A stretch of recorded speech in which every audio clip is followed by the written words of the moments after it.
सबसे पहले महात्म्य वर्णन है। श्रीमद् भागवत जी में महिमा बतलाई गई है कि हम जो एक सप्ताह तक श्रवण करने वाले हैं, सुनने जा रहे हैं, उसकी महिमा क्या है। महात्म्य इसलिए जरूरी है कि जब तक हम उसकी विशेषता को नहीं समझेंगे, हम उसे सावधानी पूर्वक ग्रहण नहीं करेंगे।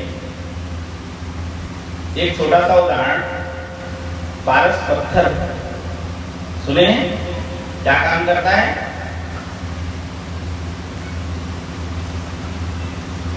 चुपचाप बैठना है, बोलना नहीं है। पारस पत्थर का काम क्या है? पक्की बात है, सबको पता है, वो लोहे को सोना बना दे। यदि किसी को पारस पत्थर मिल जाए, वो क्या करेगा?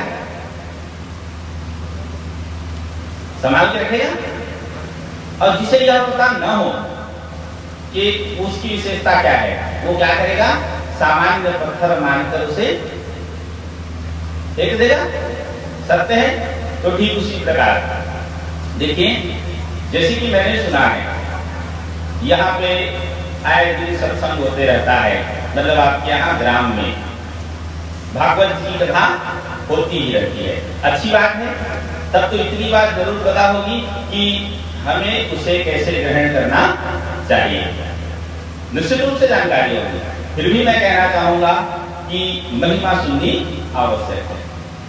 ठीक उसी प्रकार जैसे प्रभु श्री राम माता शबरी के प्रति जब नवधा भक्ति का उपदेश किए हैं, तो उन्होंने माता शबरी से भी यही कहा, नवधा भक्ति कहो तो हिपाही, सावधान सुन धरि मन माही। बोले हे माता शबरी, मैं आपके प्रति नवधा भक्ति का उपदेश करने जा रहा हूँ, तो आप निश्चित रूप से सावधान होकर के इसे श्रवण करें। तो ऐसे ही जो है हम भागवत जी की विशेषता उन्होंने सचेत किया। तो ये महिमा मतलब यही है, आपको सावधान की जाती है कि आपको क्या वस्तु मिलने जा रही है और उसे आपको कैसे ग्रहण करना चाहिए। तो सबसे पहले यहाँ पे महात्म्य वर्णन में स्तुति वंदना की गई है। सच्चिदानंद रूपाय विश्वोत्पत्त्यादि हेतवे तापत्रय विनाशाय श्री कृष्णाय वयं नमः। आप सब जानते हैं कि कोई भी हम अच्छे कर्म करते हैं तो हम लोग सबसे पहले भगवान की स्तुति करते हैं, प्रार्थना करते हैं, जिसे मंगलाचरण कहते हैं। भाव यह होता है कि हमारे इस पुनीत कार्य में किसी प्रकार से कोई विघ्न बाधा उत्पन्न न हो, इसलिए हम सब भगवान की वंदना करते हैं, मंगलाचरण करते हैं। तो यहाँ पे भी वही है, भगवान की यहाँ पे स्तुति की गई है। सच्चिदानंद रूपाय विश्वोत्पत्त्यादि हेतवे तापत्रय विनाशाय श्री कृष्णाय वयं नमः।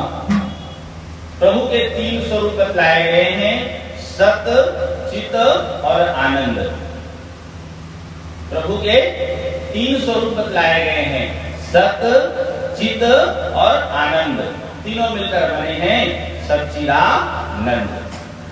सत मतलब जो प्रकट स्वरूप में सारी सृष्टि जो आपको परिलक्षित हो रही है, दिखाई दे रही है, यही भगवान के सत स्वरूप है, जो प्रकट रूप में विराजमान है।